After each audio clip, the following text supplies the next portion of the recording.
8 ಕೃತಕ ಉಪಗ್ರಹಗಳನ್ನು ಉಡಾವಣೆ ಮಾಡುವ ಮೂಲಕ ಹೊಸ ಸಾಧನೆ ಮಾಡ್ತಾ ಇರುವ ಇಸ್ರೋದ ಈ ಮೈಲುಗಲ್ಲಿನಲ್ಲಿ ಬೆಂಗಳೂರಿನ ವಿದ್ಯಾರ್ಥಿಗಳ ಪಾಲು ಇದೆ. ಬೆಂಗಳೂರಿನ ಪಿಇಎಸ್ ಇನ್ಸ್ಟಿಟ್ಯೂಟ್ ಆಫ್ ಟೆಕ್ನಾಲಜಿಯ 250 ವಿದ್ಯಾರ್ಥಿಗಳು ಸಿದ್ಧಪಡಿಸಿದ ಫೈಸ್ಯಾಟ್ ಉಡಾವಣೆಯಾಗಲಿರುವ ಉಪಗ್ರಹಗಳ ಪಟ್ಟಿಯಲ್ಲಿದೆ. ಫೈಸ್ಯಾಟ್ನ ಹಿಂದೆ ವಿದ್ಯಾರ್ಥಿಗಳ ಸತತ 4 ವರ್ಷಗಳ ಪರಿಶ್ರಮ ಇದೆ. ಇದುವರೆಗೂ ಕೇವಲ ಪರಿಣಿತ ವಿಜ್ಞಾನಿಗಳಷ್ಟೇ ಇಸ್ರೋದಲ್ಲಿ ಕೃತಕ ಉಪಗ್ರಹಗಳನ್ನು ಸಿದ್ಧಪಡಿಸ್ತಾ ಇದ್ರು. ಈ ಬಾರಿ ವಿದ್ಯಾರ್ಥಿಗಳೇ ತಯಾರಿಸಿದ ಉಪಗ್ರಹ ಕಕ್ಷೆ ಸೇರ್ತಾ ಇರೋದು ವಿಶೇಷ. ಇದು ಬೆಂಗಳೂರು ವಿದ್ಯಾರ್ಥಿಗಳ ಸಾಧನೆ ಅನ್ನೋದು ಮತ್ತಷ್ಟು ವಿಶೇಷತೆ. ಭಾರತೀಯ ಬಾಹ್ಯಾಕಾಶ ಸಂಶೋಧನಾ ಸಂಸ್ಥೆ ಇಸ್ರೋ ನಾಳೆ 8 ಉಪಗ್ರಹಗಳನ್ನು ಕಕ್ಷೆಗೆ ಸೇರಿಸ್ತಾ ಇದೆ.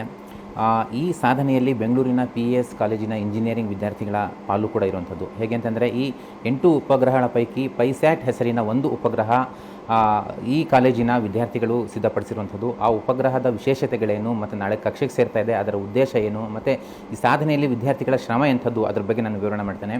ನಾನು ಈಗಾಗಲೇ ಹೇಳಿದಂತೆ ಫೈಸ್ಯಾಟ್ ಹೆಸರಿನ ಉಪಗ್ರಹವನ್ನು ಪಿಇಎಸ್ ಕಾಲೇಜಿನ ಇಂಜಿನಿಯರಿಂಗ್ ವಿದ್ಯಾರ್ಥಿಗಳು ಸಿದ್ಧಪಡಿಸಿರುವಂಥದ್ದು. ಆ ಉಪಗ್ರಹ ಇದೆ, ಅದರ ಮಾದರಿ ಇದು. ಈ ಉಪಗ್ರಹವನ್ನು ನಾಳೆ ಇಸ್ರೋ ಉಡಾವಣೆ ಮಾಡ್ತಾ ಇದೆ. PSLV C-35 ಎನ್ನುವಂಥ ರಾಕೆಟಲ್ಲಿ ಉಡಾವಣೆ ಮಾಡ್ತಾ ಇರುವಂಥದ್ದು. ನಾಳೆ 8 ಉಪಗ್ರಹಗಳ ಪೈಕಿ ಈ ಉಪಗ್ರಹವು ಕೂಡ ಕಕ್ಷೆ ಸೇರ್ತಾ ಇದೆ. ಸುಮಾರು 670 ಕಿಲೋಮೀಟರ್ ಎತ್ತರದಲ್ಲಿ ಇದು ತನ್ನ ಕಕ್ಷೆ ಸೇರುತ್ತೆ. ಅಲ್ಲಿಂದ ಭೂಮಿಯನ್ನು ಸುತ್ತುವರೆದು ಭೂಮಿಯನ್ನು ಸುತ್ತಿ ಫೋಟೋಗಳನ್ನು ಛಾಯಾಚಿತ್ರಗಳನ್ನು ತೆಗೆದು ಭೂಮಿಗೆ ಕಳಿಸುತ್ತೆ. ಮತ್ತು ಇದರ ಆಪ್ರೇಟಿಂಗ್ ಸಿಸ್ಟಮ್ ಕೂಡ PIS ಕಾಲೇಜಿನಲ್ಲಿ ಇರುವಂಥದ್ದು. ಇಲ್ಲಿ ನಾವು ನೋಡ್ಬೋದು, ಇದು ಆಪ್ರೇಟಿಂಗ್ ಸಿಸ್ಟಮು. ಇಲ್ಲೇ ವಿದ್ಯಾರ್ಥಿಗಳು ಇದನ್ನು ಕಂಟ್ರೋಲ್ ಮಾಡಿ ಇಲ್ಲಿಂದ ಸೂಚನೆಗಳನ್ನು ಆ ಉಪಗ್ರಹಕ್ಕೆ ರವಾನೆ ಮಾಡ್ತಾರೆ. ಯಾವ ಪ್ಲೇಸ್ನ ಇಮೇಜ್ಗಳು ಬೇಕು, ಯಾವ ಪ್ಲೇಸ್ನ ಛಾಯಾಚಿತ್ರ ಬೇಕು, ಅದನ್ನು ಇಲ್ಲಿಂದ ಸೂಚನೆ ರವಾನೆ ಮಾಡಿ ಆ ಛಾಯಾಚಿತ್ರಗಳನ್ನು ಪಡಿತಾರೆ. 670 ಕಿಲೋಮೀಟರ್ ಎತ್ತರದಿಂದ ಸ್ಪೇಸಿಂದ ಆ ಛಾಯಾಚಿತ್ರಗಳನ್ನು ಈ ಉಪಗ್ರಹ ತಗೊಂಡು ಇಲ್ಲಿಗೆ ರವಾನೆ ಮಾಡುತ್ತೆ. ಆ ಚಿತ್ರಗಳು ಈ ಸಿಸ್ಟಮ್ನಲ್ಲಿ ಡಿಸ್ಪ್ಲೇ ಆಗ್ತಾ ಇರುವಂಥದ್ದು. ಮತ್ತು 5 ವರ್ಷಗಳ ಕಾಲ ಶ್ರಮವಹಿಸಿ ಇಲ್ಲಿನ ವಿದ್ಯಾರ್ಥಿಗಳು ಇಸ್ರೋನ ಮಾಜಿ 2 ವಿಜ್ಞಾನಿಗಳ ಮಾರ್ಗದರ್ಶನದಲ್ಲಿ ಇದನ್ನು ಸಿದ್ಧಪಡಿಸಿರುವಂಥದ್ದು. ಒಬ್ಬರು ಅಗರ್ವಾಲ್ ಅಂತ, ಇನ್ನೊಬ್ಬರು ಸಾಂಬಾ ಶಿವರಾವ್ ಅಂತ. ಆ ತಂಡ ಇಲ್ಲಿರುವಂಥದ್ದು 5 ವರ್ಷಗಳ ಕಾಲ ಈ ಉಪಗ್ರಹವನ್ನು ಸಿದ್ಧಪಡಿಸಿದ್ದಾರೆ. 5 ವರ್ಷಗಳ ದಿನ ಹಗಲು ರಾತ್ರಿ ಕೆಲಸ ಮಾಡಿ ಅದನ್ನು ಸಿದ್ಧಪಡಿಸಿದ್ದಾರೆ, ತಯಾರಿಸಿದ್ದಾರೆ. ಆ ಇಡೀ ತಂಡ ಇಲ್ಲಿರುವಂಥದ್ದು. ಇದರ ಮಾರ್ಗದರ್ಶಕ ವಿಜ್ಞಾನಿ ಸಾಂಬಾ ಶಿವರಾವ್ ಏನು ಹೇಳ್ತಾರೆ, ಇದರ ಶ್ರಮ ಎಂಥದ್ದು, ನಾಳೆ ಇವರ ಕನಸು ನನಸಾಗ್ತಿದೆ, ಅದ್ರ ಬಗ್ಗೆ ಅವರು ಮಾತಾಡ್ತಾರೆ. ಸರ್ ನಮಸ್ಕಾರ. ನಮಸ್ಕಾರ. ನಿಮ್ಮ 5 ವರ್ಷದ ಕನಸು ನಾಳೆ ನನಸಾಗ್ತಿದೆ, ಹೇಗೆ? It's exciting. ಎಲ್ಲ ಸ್ಟೂಡೆಂಟ್ಸು ಶ್ರಮ ಪಟ್ಟಿದ್ರು 5 ವರ್ಷ. ಅವ್ರ ಕ್ಲಾಸಸ್ ಪ್ಯಾರಲ್ ಆಗಿ ಎಕ್ಸ್ಟ್ರಾ ಕೆಲಸ ಮಾಡಿ ಸ್ಯಾಟಲೈಟು ರಿಲೀಸ್ ಮಾಡಿದ್ದಾರೆ. ಸೊ ಅದು ನಾಳೆ ರಿಸಲ್ಟ್ ಬರುತ್ತದೆ. ಸೊ ಎಲ್ಲ ಸ್ಟೂಡೆಂಟ್ಸು ಎಕ್ಸೈಟ್ ಆಗಿದ್ದಾರೆ. ಇಷ್ಟು 5 ವರ್ಷ ಶ್ರಮ ಫಲಿತ ನೋಡ್ಬೋದು ನಾಳೆ ಅಂತ.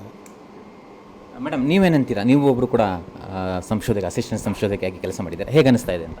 ಸರ್ ತುಂಬ ಖುಷಿ ಆಗ್ತಿದೆ. ಇಟ್ ವಾಸ್ ಅಂದರೆ ಒಳ್ಳೆ ಎಕ್ಸ್ಪೋಜರ್ ಇದು ಕಲಿಯೋದಕ್ಕೆ. ಹೇಗೆ ಅನಿಸ್ತು ಅಂದರೆ 5 ವರ್ಷದ ಕೆಲಸ, 5 ವರ್ಷದ ಶ್ರಮ ನಾಳೆ ನನಸಾಗ್ತಿದೆ, ಎಷ್ಟು ಸಂತೋಷ ಆಗ್ತಿದೆ ನಿಮಗೆ ಅಂತ?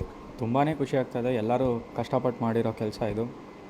ಖುಷಿ ಅನ್ನೋದ್ರ ಜೊತೆ ಭಯನೂ ಇದೆ ಸ್ವಲ್ಪ. ಬಿಕಾಸ್ ಹೇಳ್ದಂಗೆ ಮೇಲಿರುತ್ತೆ, ಮತ್ತೆ ವಾಪಸ್ ತರೋಕ್ಕೂ ಆಗೋಲ್ಲ ಏನಾದ್ರು ತಪ್ಪಾದರೆ. ತುಂಬ ಖುಷಿ ಆಗ್ತಾಯಿದೆ. ಎಲ್ಲರೂ ತುಂಬ ಹಗಲು ರಾತ್ರಿ ಕಷ್ಟಪಟ್ಟು ಕೆಲಸ ಮಾಡಿದ್ದೀವಿ. ನಾಳೆ ಗೊತ್ತಾಗುತ್ತೆ, ಫಲ ಸಿಗುತ್ತೆ. ಇವರ 5 ವರ್ಷದ ಶ್ರಮ ನಾಳೆ ನನಸಾಗ್ತಾ ಇರುವಂಥದ್ದು.